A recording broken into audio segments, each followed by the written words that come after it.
आग काल लोक मैंने कृषि भित्तिक कार्य सार टिके पाउन बिहन टिके पाउन चाष करने विभिन्न प्रकार असुविधा होता पैसा पतर अनाटन होता से गुड़ाक भी पाउन आउ जो चाष करने हल बलद एगुड़ाक घिनवाई से साहस हो नाला जफल कि से निजे करने असमर्थ होते बर्तमान बीजेडी सरकार सोसाइटी माध्यम आमको सार औषध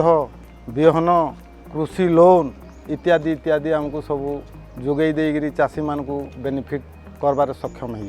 हो एमएलए पाखक जाइली मोर रिहाबिलिटेशन स्कीम किसी जनवाई सी नहीं माने भुवनेश्वर में कहबी कही जो मीटिंग हेले मुझे नहीं तुम कथा पकईबी कही किंतु किसी रिजल्ट नहीं आमको नवीन सरकार सब सुविधा देती एसओजी ग्रुप लगी लोन माने से लोन रु आनिक आम छती हो बा माछ बादाम सब जिनस एमती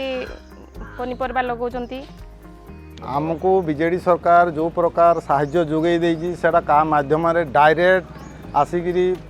चाषी मान पाखे से जिनस गुड़ाक पहुँची पारुची जाफल कि लोक को चाष समय सार देले मंडी खोलीदे मंडी लोक धान बिकवाई सरकारी क्षेत्र में सरकारी रेट रे धान बिक्री कर पारे चाषी को उपयुक्त बिहन ठीक टाइम रे जोगई दे पारे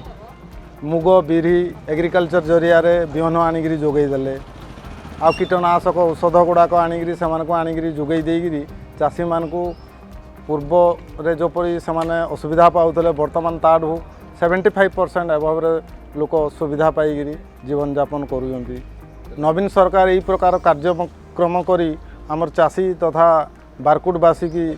उपकृत करिथवारु मु तथा आमर बारकुटवासी चाषी क्षेत्र तथा पब्लिक बहुत बहुत अशेष धन्यवाद करी प्रणाम करूँ।